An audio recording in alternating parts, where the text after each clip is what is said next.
अगर आपने अभी तक मेरे चैनल को सब्सक्राइब नहीं किया है तो प्लीज़ मेरे चैनल को सब्सक्राइब कीजिए एंड बेल आइकन को प्रेस कीजिए ताकि मेरे आने वाले वीडियोस के नोटिफिकेशन आपको मिल सके।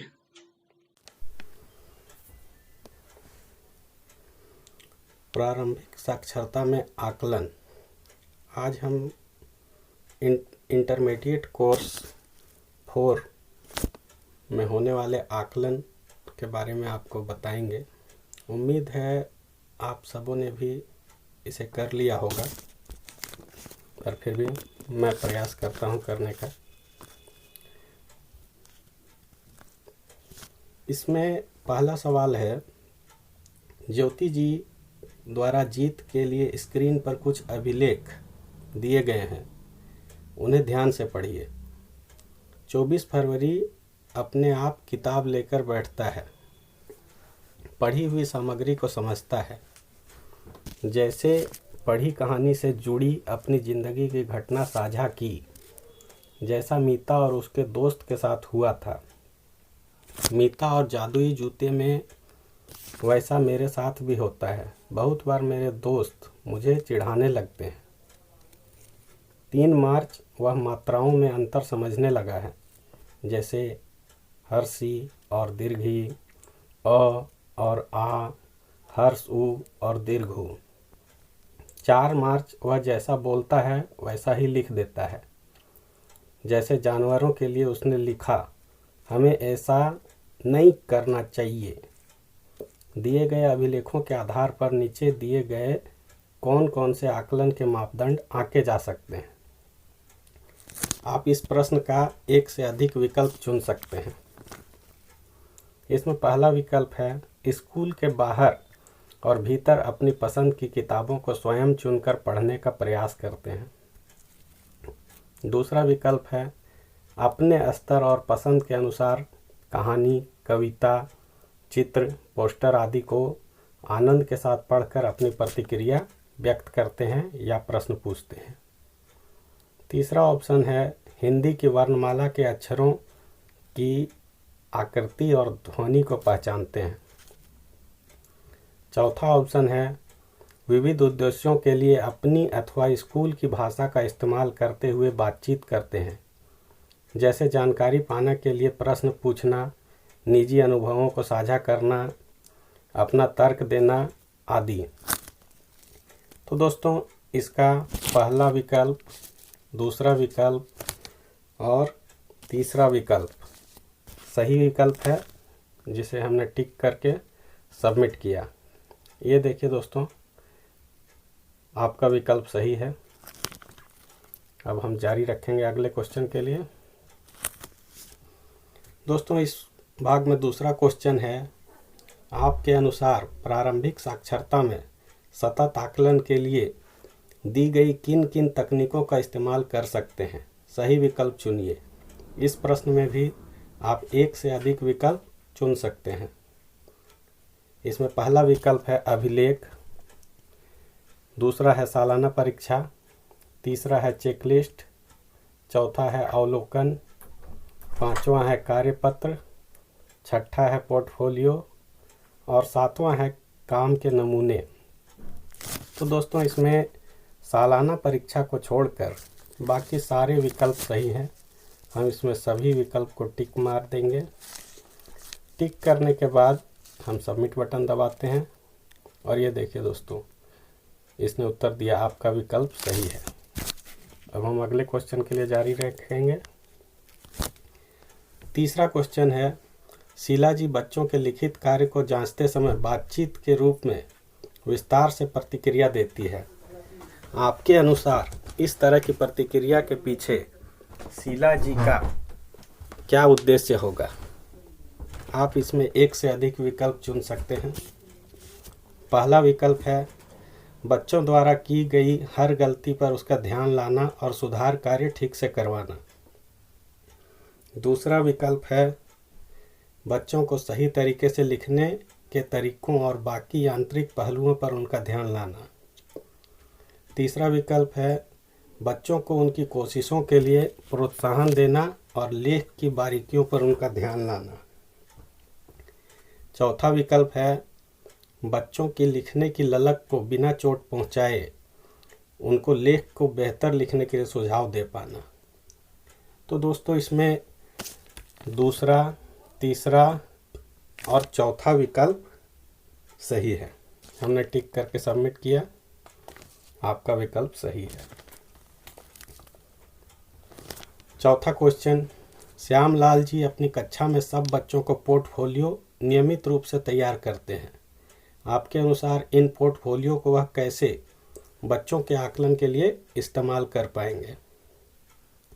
आप इस प्रश्न में भी एक से अधिक विकल्प चुन सकते हैं।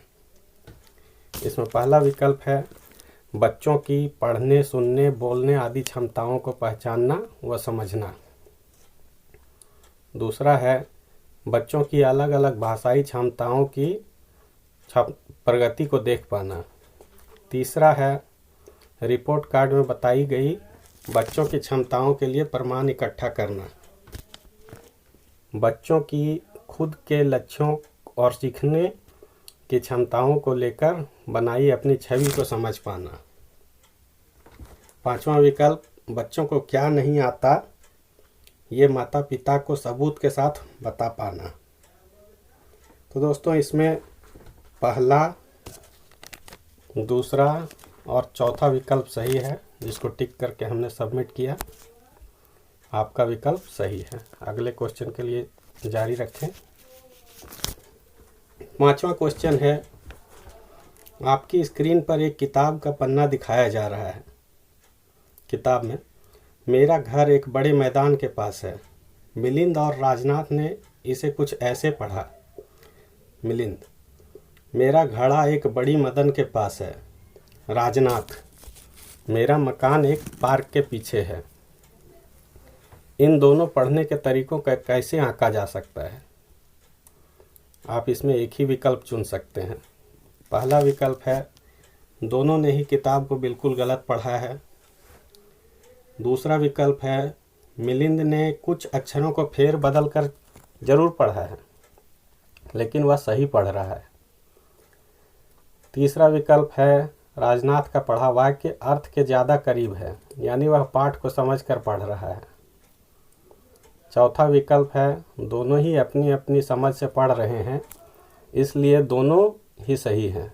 तो दोस्तों इसमें तीसरा विकल्प सही है, जिसे टिक करके हमने सबमिट किया। आपका विकल्प सही है। अगले क्वेश्चन के लिए जारी।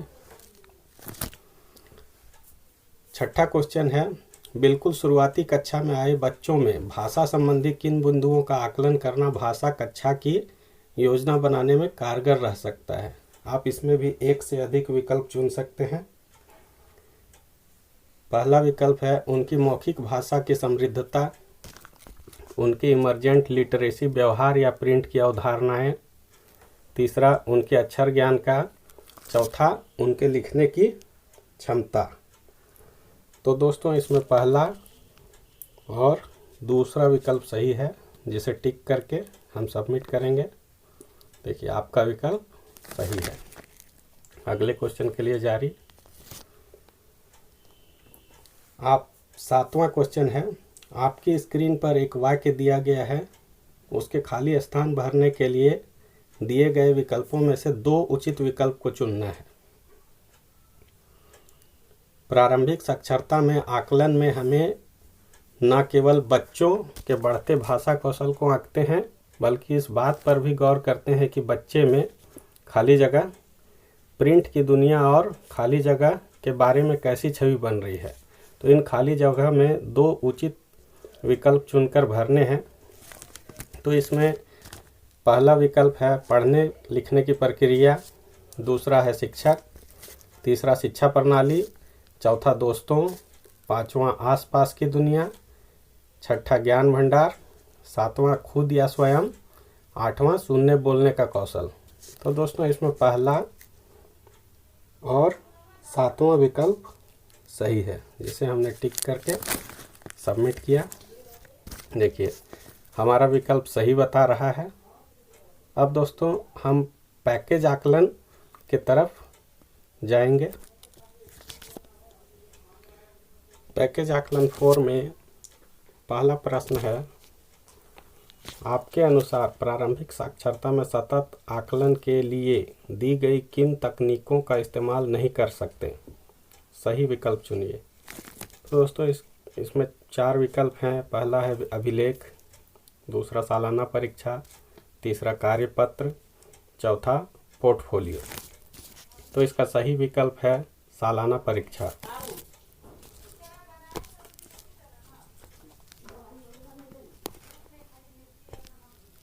इसमें अगला क्वेश्चन है, इनमें से कौन सी स्थिति में बच्चों को मिलने वाला रोटी का हिस्सा सबसे कम होगा? दिए गए विकल्पों में से चुनिए। पहला विकल्प है 9 रोटियां 16 बच्चों में बराबर बांटी जाए। अगर 11 रोटियां 20 बच्चों में बराबर बांटी जाए। अगर 13 रोटियां 21 बच्चों में बराबर बांटी जाए। अगर 15 रोटियां 23 बच्चों में बराबर बांटी जाए। तो इसमें हमारा दूसरा विकल्प सही है, जिसे टिक करके हम आगे बढ़ेंगे। भोलू की कहानी आपको कैसी लगी? कारण बताइए। पहला ऑप्शन है भावनात्मक, दूसरा तथ्यात्मक, तीसरा रचनात्मक, चौथा अर्थ निर्माण। तो दोस्तों इसमें चौथा ऑप्शन हमारा सही है, अर्थ निर्माण, जिसे हम टिक करके आगे बढ़ेंगे। देखिए, total question 3, question answered 3, question skipped 0। अब हम सबमिट करेंगे। ये देखिए हमारा स्कोर 3 आउट ऑफ 3। धन्यवाद दोस्तों।